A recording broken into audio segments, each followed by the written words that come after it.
మెసొపొటేమియా ప్రాంతంలో యాకోబు అనే వ్యక్తి నివసించేవాడు. అతని అన్న యొక్క దీవెనలు మోసంతో అతను పొందుకున్నందువలన అతని అన్న అతన్ని చంపుతాడనే భయంతో యాకోబు అతని మామ అయిన లాబాను ఇంటికి పారిపోయాడు. మార్గమధ్యంలో బావి వద్ద లాబాను యొక్క చిన్న కుమార్తె రాహేలును చూశాడు. వెంటనే ఆమెను వివాహం చేసుకోవాలని తలస్తాడు. అతని మామ లాబానుని కలిసి ఆనందంతో ఏడుస్తూ, నీ కుమార్తెని నేను వివాహం చేసుకుంటాను అని అడిగాడు. అందుకు లాబాను యాకోబును 7 సంవత్సరములు ఇంటి పనిని చేస్తే కుమార్తెని ఇస్తాను అని చెప్తాడు. కానీ లాబాను ఒక మోసపూరిత వ్యక్తి.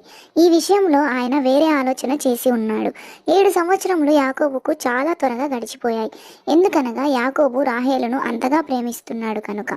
ఇక 7 సంవత్సరములు గడిచాక యాకోబుకు వివాహం ఏర్పాటు చేశాడు లాబాను. కానీ రాహేలుకు బదులు పెద్ద కుమార్తె అయిన లేయాని ఇచ్చి వివాహం చేశాడు. యాకోబు మరుసటి రోజు ఉదయమున లేయాని చూచి భయపడ్డాడు.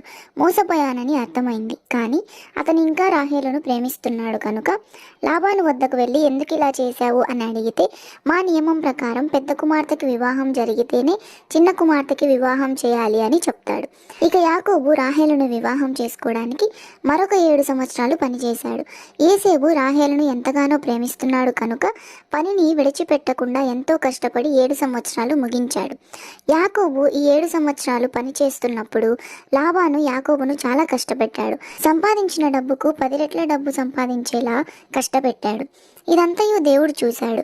యాకోబు యొక్క కష్టం చూశాడు, లాబాను యొక్క మోసము చూశాడు. కనుక దేవుడు యాకోబు కుటుంబాన్ని చాలా పెద్ద కుటుంబంగా ఆశీర్వదించాడు. పశువులను కూడా దయచేశాడు. అంతా చూసిన లాబాను అతని కుమారులు చాలా అసూయపడ్డారు. ఇది చూసిన యాకోబు ఇక ఆ ప్రదేశంలో ఉండడం మంచిది కాదు అని తలంచి అతని కుటుంబం మరియు పశువులను తీసుకుని వెళ్ళిపోయాడు. లాబాను అతని మనుషులతో యాకోబును వెంబడించాడు. అయితే దేవుడు లాబాను కలలో కనిపించి యాకోబును బాధపెట్టవద్దని చెప్పాడు. కానీ లాబాను చివరికి యాకోబును కలిసి గొడవ పడాలని అనుకుని ఎవరూ ఏ హాని చేసుకోవద్దని ప్రమాణం చేసుకున్నారు. వారి ప్రమాణానికి గుర్తుగా ఆ చోట రాళ్ళని పేర్చారు. ఆ చోటికి మిష్బా అనే పేరు పెట్టారు. వారు అక్కడే నివసించాలి అనుకున్నారు. అందుకు లాబాను తన కుమార్తెలకు చెప్పి అక్కడి నుండి వెళ్ళిపోయాడు. ఇక యాకోబు తన కుటుంబంతో సంతానంతో సంతోషంగా జీవించాడు. ఇక లాబాను యాకోబును ఎప్పుడూ కలుసుకోలేదు.